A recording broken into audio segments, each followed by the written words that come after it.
Hey, good morning. I am somewhere in Uttarakhand, specifically Bhimtal, on a workation.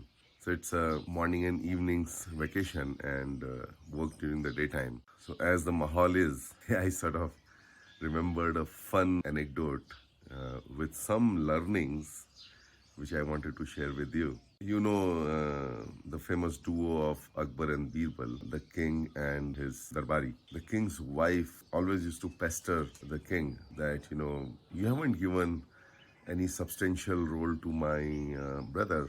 Akbar was always like, worried, what should I entrust my saala with, who is not really such a wise or bright guy.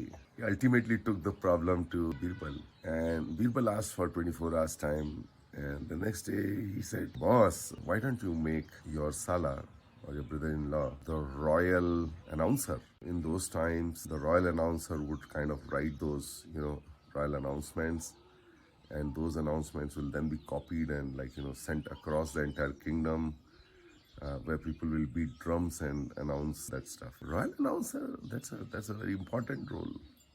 He said, yeah, boss, but think of it. If your Sala can understand a royal announcement, who in the kingdom won't understand it? And Akbar then saw the point of the brightness of this idea and appointed him the royal announcer.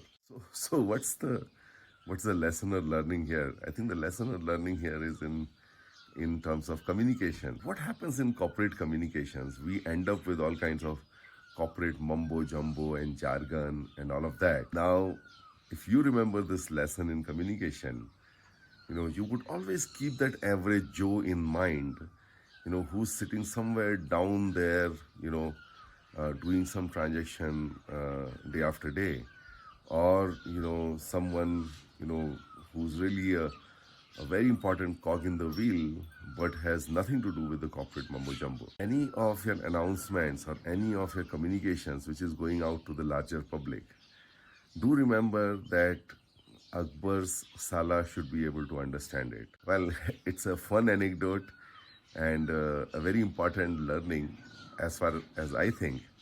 But what do you think? Please share in your comments.